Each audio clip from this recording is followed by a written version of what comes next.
Shalaki. All praise to Yahweh Bashem Yahweh Shai, Wahawah Kodash, which is all praise to the Most High. His name is Yahweh. In the name of his son, Yahweh Shai, whom the world ignorantly calls Jesus. His true name is Yahweh Shai. Rakah Kodash means Holy Spirit. Everything I said was in the Hebrew language. Double honors to the apostles and elders at Great Millstone who rule well in diligence. Honorable mention to the brothers prophesying and doing this work. Peace to the elect. Right here, you got the word preterism. I was just looking things up. We came across this. Decided to do a lesson on it. I'll read it. It says, preterism is a Christian eschatological view. Look at Esau in his words, right? That interprets some, partial preterism, or all, for preterism, prophecies of the Bible as events which have already happened. Now, we can stop right there because the Bible is full of prophecy, and all of them ain't happening. Okay? Some of them happen, but a large portion of them have not happened. So you know what? We can get Genesis. See, when you read Revelation, it says the spirit of Yahweh Shai is the matter of fact, we'll get that. Because these people trying to neglect. See, in doing this, whom you ignorantly call Jesus, you're neglecting him. Okay, because he is the spirit of his testimony is the spirit of prophecy, but it's done away with. This is Revelation 19:10. And I fell at his feet to worship him, and he said unto me, see thou do it not. I am thy fellow servant and of thy brethren that have the testimony of Yahweh Shai. Now, what do they got for testimony in Greek? A testifying, the office committed to the prophets of testifying concerning future events. What one testifies, testimony before a judge, evidence given judicially or generally. All right, Khan. So when we read the Bible, when we preach on highways and byways, and when we do our videos, everything we say, we give evidence through the scriptures. So-called white, small example, so-called white man, the devil. What does devil mean? Deceiver. How did the so-called white man deceive? Going to his policies, going to his laws, going to his unrighteous decrees, just going to his whole character, everything he done across the world, across the board. So it can't be denied. All right. And we prophesy concerning future events because that's what a prophet do. Prophet basically means say before. So it's a warning. You got to warn the people. When you read Ezekiel 33, it talks about blowing a trumpet, giving the people warning. Okay. So it says, the testimony of Yahweh Shai, worship the Most High, for the testimony of Yahweh Shai is the spirit of prophecy. Okay. So these people ain't got the spirit of prophecy talking about preterism. That's why James White, the Edomite, Vocab Malone, etc. That was 70 AD. Their answer is 70 AD, and it'll tell you that. It says, this school of thought interprets the book of Daniel as referring to events that happened in the 2nd century BC, while seeing the prophecies of Revelation as events that happened in the 1st century AD. Preterism holds that ancient Israel finds its continuation or fulfillment in the Christian church at the destruction of Jerusalem in AD 70. So that's why they always say that. Oh, 70 AD, 70 AD, they all scholarly, you know. Let's look up something else, because I looked up ism. I'm thinking like, what's up with all these isms with the Bible, with the so-called Negroes, Latinos, Native Americans? This is our Bible. An ism is a distinctive doctrine, theory, or practice. And that's what we're reading about preterism, ism. Like, come on now. How is you got scriptures in the Old Testament?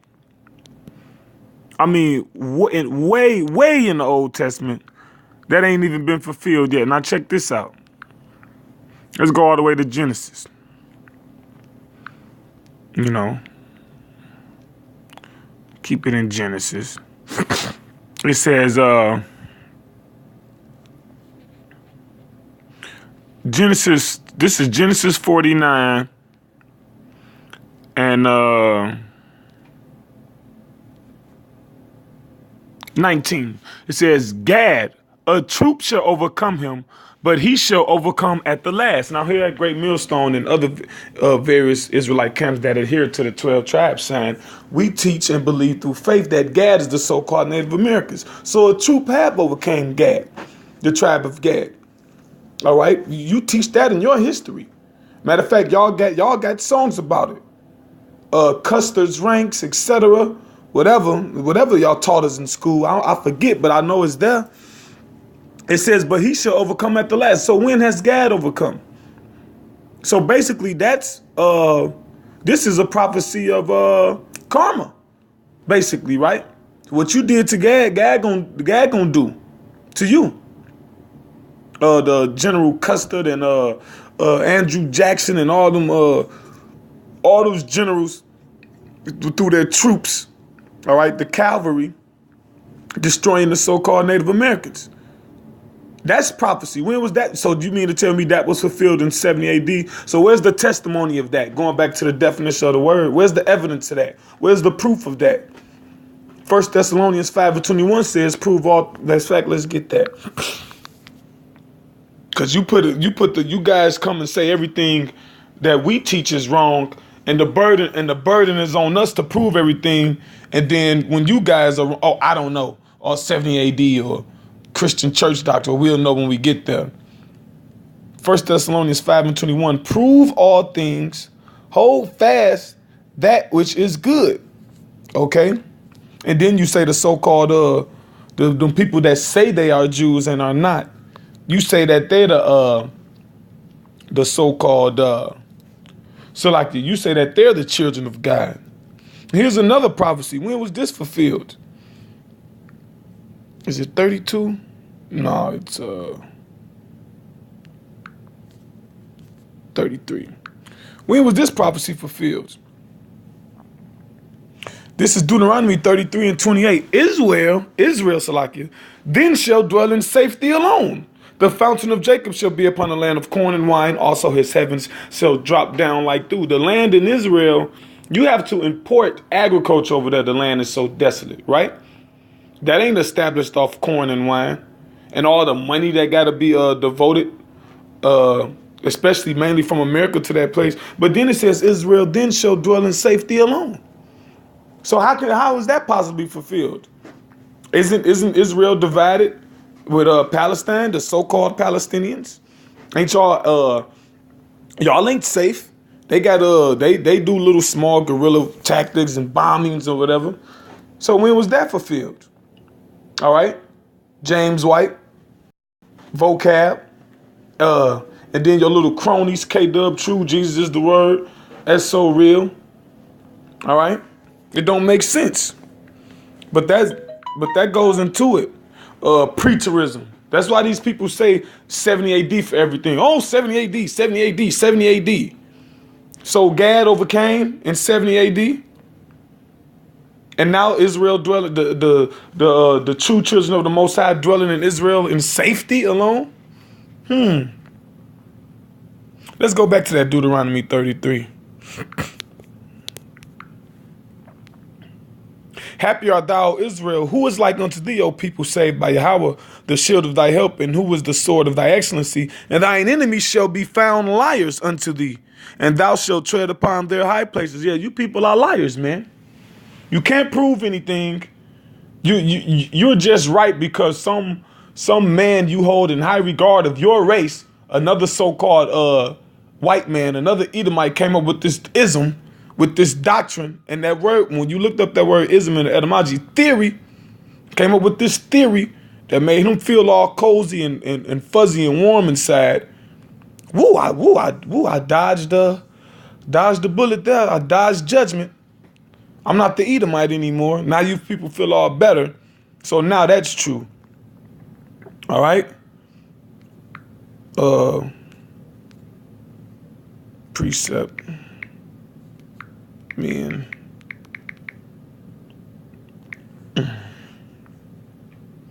This is Isaiah 29:13.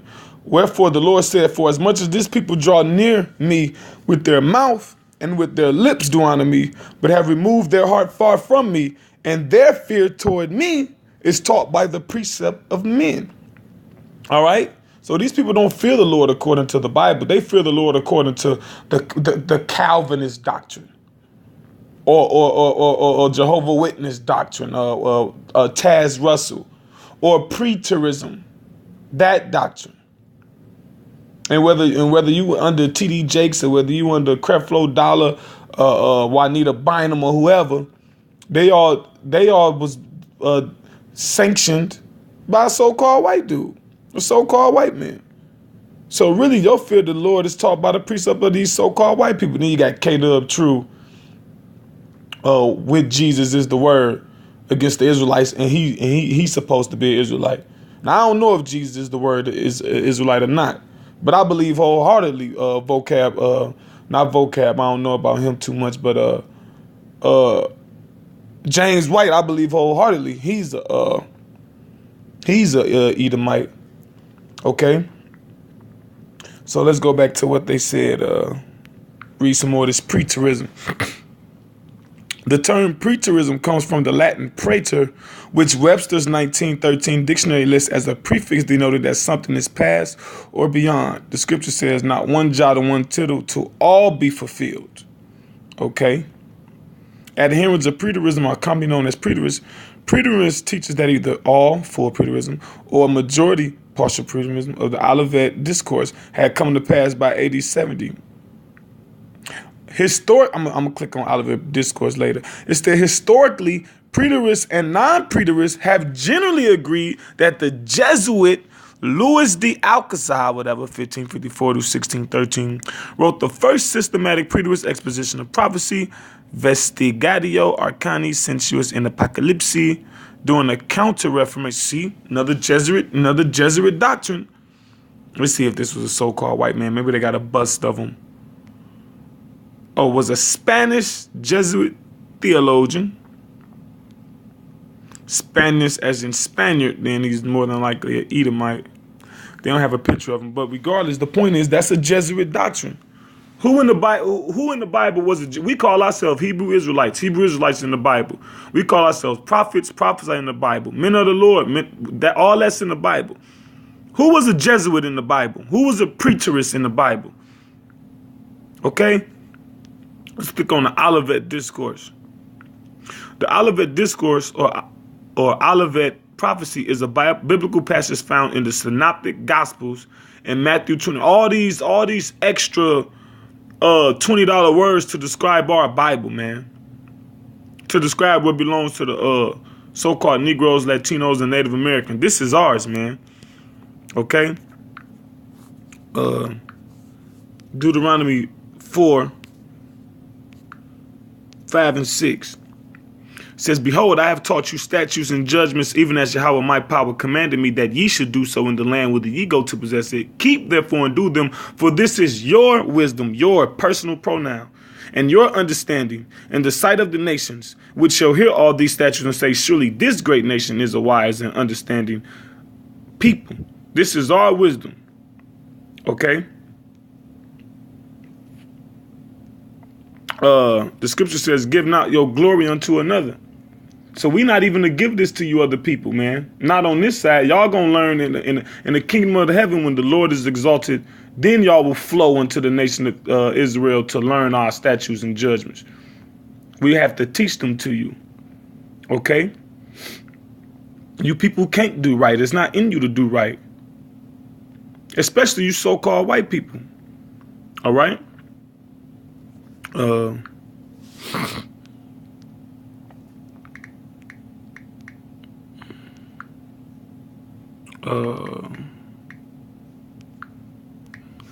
I get this confused. I know it's Psalm 50 something. Yeah, okay. Psalm 50 and 16. But unto the wicked, who is the wicked? You so-called white people. First and foremost, and then that goes back to everybody that don't follow and worship Yahweh Ba'Shem Yahweh Shai according to the way the Bible said it, not according to no preterism or no Olivet discourse or no Jesuit. All right. And why are you so-called white people the wicked? Because first of all, you have been in power for hundreds of years, and particularly with America, you were the superpower for a while, starting from late late 1800s to mid to late 1900s, man. So all this time when you was going across, when you were policing the world, you weren't forcing nobody to obey the statutes, laws, and commandments. You was what? You was women's lib, democracy, subverting governments and instituting puppet governments to destroy people. You was just all about destruction. So now how dare you say what the Bible mean? What hast thou to do to declare my statutes, or that thou shouldest take my covenant in thy mouth, man? I'm going to jump down. Verse 21, these things hast thou done, and I kept silence. Thou thoughtest that I was altogether such an one as thyself. So yeah, you so-called white people think the Lord on your side just because you go around the world with an image of Jesus, Jesus Christos, Serapis Christus. You go around with a portraying the Son of God, Yahushua, like a white person like you. And because the Lord ain't visited you yet, pursuant to Psalm 73, they are not like other men. There are no bands in their death. They stand out with fatness. They have more than the eye can wish. Yeah, because you get to walk around and everybody want to be like you. You got all these other nations dressing like you. Whatever you say good, it's good. And if not, like Theodore Roosevelt said, speak softly and carry a big stick. That's how you so-called white people are. You all about you say you all about love, and you speak all soft, and you use niceties, and in the forefront, but in the back is war in your heart. So you think the Lord is on your side because he ain't came and judged you yet. But you finding that out. The reason you find that out because the men of the Lord is on the highways and the byways, letting you know. All right. This is Wisdom of Solomon, the 5th chapter. Because a lot of you so-called white people don't know you the wicked. And we got to tell you the wicked. And not only tell you, we got to prove it to you. That's the testimony of Yahushua. Wisdom of Solomon 5. Then shall the righteous man stand in great boldness before the face of such as have afflicted him and made no account of his labors. You speak wickedly concerning oppression. That's Psalm 73 too. Oh, that was 100 years. Oh, that was so many years ago. It was still done. But you people say out the same mouth, oh, I believe in karma. Yeah, karma. But you didn't know that ideal came from the scriptures. You reap what you sow. All right. Then shall the righteous man stand in great boldness before the face of such as have afflicted him and made no account of his labors. When they see it, they shall be troubled with terrible fear and shall be amazed at the strangers of his salvation, so far beyond all that they look for. Yeah, you troubled and amazed with terrible fear because we're telling you this coming out of the Bible. Hebrews 4:12, the word of the Lord is quick and powerful, and you getting cut. We letting you know that. You white people, I'm not the devil. Going to the Bible and prove it to you. See, you people don't know the Bible. If what we saying ain't true, why y'all paying attention to us, man? If it was some schizophrenic, homeless, crackhead, drunk wino on the block, all right, just spitting, talking all type of madness, nonsense, ain't nobody gonna pay him no attention. But you people you feel so compelled to come and prove us wrong because if what we saying true, you fucked. And that's just to put it plainly. And you know that, and you feel that in your spirit, and that's the spirit of the Lord that got you feeling like that, because this is true, man. All right, I'll read that again. Wisdom of Solomon 5. I had another scripture. Oh yeah, I got it. Then shall the righteous man stand in great boldness before the face of such as have afflicted him and made no account of his labors. When they see it, they shall be troubled with terrible fear and shall be amazed at the strangers of his salvation. Yep, that's being saved out of this destruction through the chariots, which you so-called white people call UFOs, and you know the